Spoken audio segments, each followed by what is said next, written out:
కాబట్టి ఇప్పుడు దశరథ మహారాజు గారు ఇష్టి చెయ్యడానికి సిద్ధపడ్డాడు.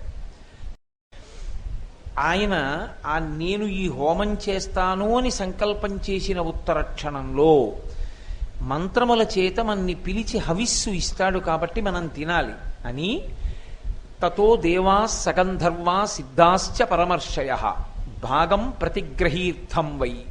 వాళ్ళు తమ తమ భాగములను పుచ్చుకోవడం కోసమని గంధర్వులు, దేవతలు, సిద్ధులు వీళ్ళందరూ వచ్చారు. వచ్చి ముందే సిద్ధంగా ఉన్నారు.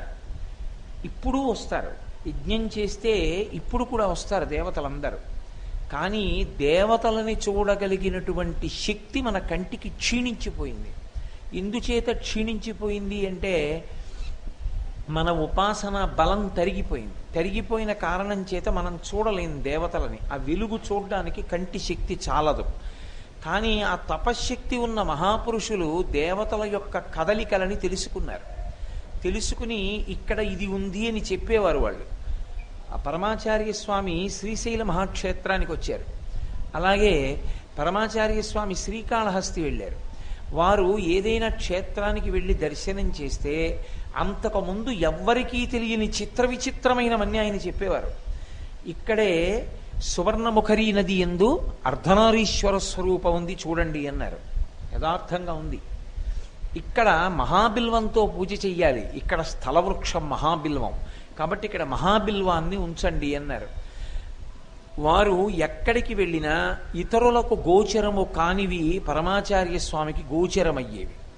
ఆ శక్తితోటే కదూ ఆయన ఇక్కడ కూర్చుని చంద్రమౌళీశ్వరారాధన చేస్తూ లోపల శ్రీశైల మల్లికార్జునుడికి తగిలి వస్తున్నటువంటి జలపాయ ఈ కింద నుంచి వెడుతోంది, తవ్వండి అంటే తవ్వినప్పుడు ఏర్పడింది అక్కడ ఉన్న కాసారము. కాబట్టి వారు తెలుసుకోగలిగిన ప్రజ్ఞతో ఉండేవారు. అలా ఎందుచేత దర్శనము చెయ్యగలిగేవారు అంటే వారికి ఉన్న తపశ్శక్తి అటువంటి. ఆ తపశ్శక్తి లేనివాడికి అది అక్కడ ఉన్న చూడగలిగిన శక్తి కంటికి ఉండదు. కాబట్టి ఆ రోజులలో యజ్ఞము నిర్వహిస్తున్నప్పుడు వచ్చినటువంటి దేవతలు కంటికి కనపడేవారు. తతో దేవా సగంధర్వా సిద్ధాశ్చ పరమర్షయ. వాళ్ళు వచ్చి కూర్చున్నారు. వాళ్ళందరూ కూర్చుంటే దశరథ మహారాజు గారు హోమం మొదలుపెట్టాలి. మొదలుపెట్టి ఒక్కొక్కరి పేరు చెప్పి స్వాహాకారంతో హవిస్సిస్తే వచ్చి పుచ్చుకుని వెళ్ళిపోతారు. మరి వీళ్ళందరూ సభామంటపంలో కూర్చుంటే దశరథుడు హోమం చేసి హవిస్సిచ్చేదాకా ఖాళీ సమయంలో వాళ్ళు ఏం చేయాలి అంటే అప్పుడు ఉన్న సమకాలీన పరిస్థితులలో ఏది పెద్ద సమస్యో అది కదూ మాట్లాడుకుంటారు. అందుకని వాళ్ళందరూ మాట్లాడుకుంటున్నారు. ఏం మాట్లాడుకున్నారంటే, ఒరే ఆ రావణాసురుడు ఏమిట్రా అంత ఘోరమైన తపస్సు చేసి చతుర్ముఖ బ్రహ్మగారి దగ్గర వరాలు పొందాడు, మనందరినీ పీడించేస్తున్నాడు రా, ఒక కంట కూడా అయిపోయాడు. అసలు ఆ రావణాసురుణ్ణి చంపగలిగిన వాడు ఎవరైనా ఉన్నాడా అని వాళ్ళందరూ మాట్లాడుకుంటున్నారు.